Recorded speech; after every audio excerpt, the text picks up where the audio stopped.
it's important probably in the last kilometer of the bike to remind what you're gonna do exactly when you leave your bike. Put the shoes on, take your helmet off, put it in the box, you know, kind of visualize all that process so you do it quickly.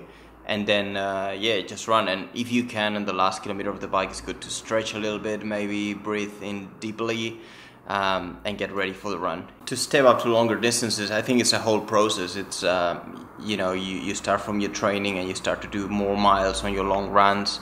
Your tempos, you do them differently. It's just training accordingly to the distance you wanna do. It doesn't have to be harder because it's longer. Sometimes it's harder when it's shorter because it's more intense and really fast.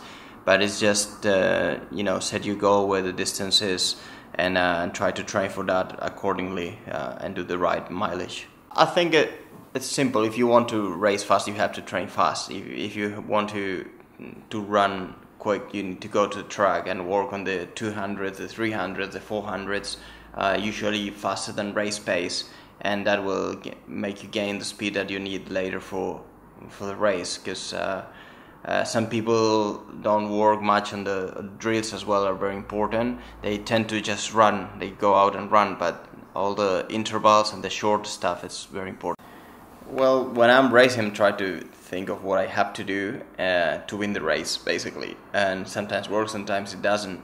But it's usually what your body sends you is like negative thoughts, because you're tired, you're hurting, and your body wants to stop and want to slow down. And you have to convince yourself that you can go faster, which is not easy, but that's what you train for. You train for that, and you have to believe that you are prepared for that you been through that many times on training, and you have to believe that you have that extra gear, and you have to think that the others are hurting as well and you are stronger than them, and try to be in your own world and your own mind, and just to be able to give everything you have, because the body is actually hurting and it's not a nice feeling.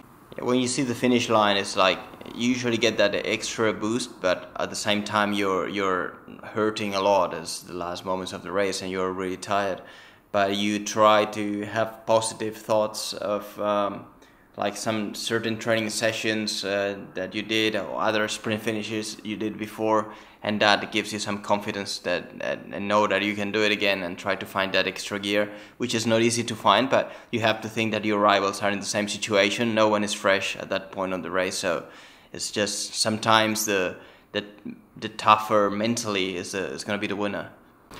Before the race, I usually try to have rice and maybe scrambled eggs, something that I like. And after, my body craves for something salty, like a pizza, stuff like that. Not really sweets. Before the race, my body craves for sweets, but after, it's more like salty stuff.